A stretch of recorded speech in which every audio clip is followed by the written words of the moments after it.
3:30 হবে আনুমানিক। স্যারের বাসাতে যে মহিলা কাজ করে উনি আবার আমার বাসাতেও কাজ করে। তো ওই স্যারের বাসাতে যখন মনে হয় এই ঘটনাগুলো ঘটে, অনুমান করছি যে উনি তখন মনে হয় স্যারের বাসাতে ছিল। ওই অবস্থা দেখে উনি হাই উতাস হয়ে সেন্সলেস হয়ে আমার বাসাতে দৌড়িয়ে চলে এসেছে। এসেই বলছে যে এই ঘটনা ওর বাসাতে মারামারি এবং খুব খাবারই হয়ে গেছে। তো আমি দিন বাহির হয়ে আমার পাশের বাসাতে আবার ওই কাজ করছিল কিছু ছেলেপেলে, ওনারাকে একটু নিয়ে আমি লিফটে উঠে গেছি। লিফটে উঠে দেখছি যে ওই 2 ছেলে এইরকম বারান্দাতে পড়ে আছে, আর ম্যাডাম তখন ভিতরে ছিল। ম্যাডামও তখন আসলো, তখন এরাকে বললাম, এরা দুজনকে ধরার জন্য ম্যাডামকে আমি ধরে লিফটে উঠে গেছি। লিফটে উঠে ওই তো ওখান থেকে নিয়ে নেমে অটো করে নিয়ে এসে এই পর্যন্ত নিয়ে এসে এই যে এখানে ভর্তি করে দিয়েছি। পরে এটা আমি শুনলাম যে মারা গেছে। আজকে আমরা সবাই আদালতে ছিলাম। মহানগর স্যারও বিচারিক করলেন, উনি ট্রেনিং এ যাবেন বললেন, 3 দিনের ছুটি নিয়ে। এই অবস্থায় এজলাস থেকে 1টার দিকে নেমে গেছেন। বেচারা ওনার ফার্স্ট কামরাই ছিলেন, আমরা আমাদের চেম্বারে ছিলাম।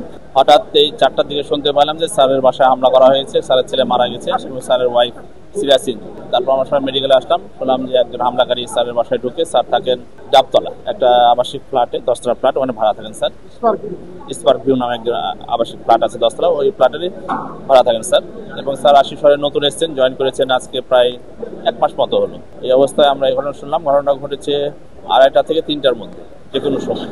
তারপর আমরা শুনে যেখানে সবাই এসেছি, হামলাকারীর হাতে ধারালো চাপাতি ছিলেন, সেটা দিয়ে এলোপাথারি যাকে পেয়েছেন ওইভাবে কমেছে। এই অবস্থাতে আমরা মেডিকেল আনার পরে স্যারের ছেলেটা মারা গেছেন, স্যার ওয়াইফ সিরিয়াস ইনজুর্ড, উনি ওটিতে আছেন বর্তমানে। এবং যে ছেলেটা হামলাকারী উনিও মেডিকেলে 4 নম্বর ওয়ার্ডে ভর্তি আছে। একটা জিডি করছে, জিডিতে কথাগুলো বলা আছে যে সে তার কাছে টাকা পয়সা চায়, এখন না দিলে সে হুমকি দিচ্ছিল। এই বিষয়টা আমরা এটুকু জানতে পারছি। এখন আজকে সে কেন আসলো, আসার পরে মানে বাসায় কি করছে, এখন মানে যদি মানে বাসায় তারাবদ্ধ, আমরা ওখানে পিওর সামনে দেখলাম যে বাসার সামনে রক্তাক্ত অবস্থা।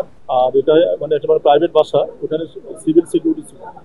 এটুকু আমরা জানতে পারলাম। কোপানোর দাগ, এটা কি ছুরি বা দাও দিয়ে কোপাইছে সেটা আমরা এখন পর্যন্ত, যদি বাসাটা বন্ধ আছে এখন, ফ্যামিলি সবাই বন্ধ করে আসছে, তো আমরা এটা খুললে আমরা বুঝতে পারবো ওখানে কোনো অস্ত্র আছে।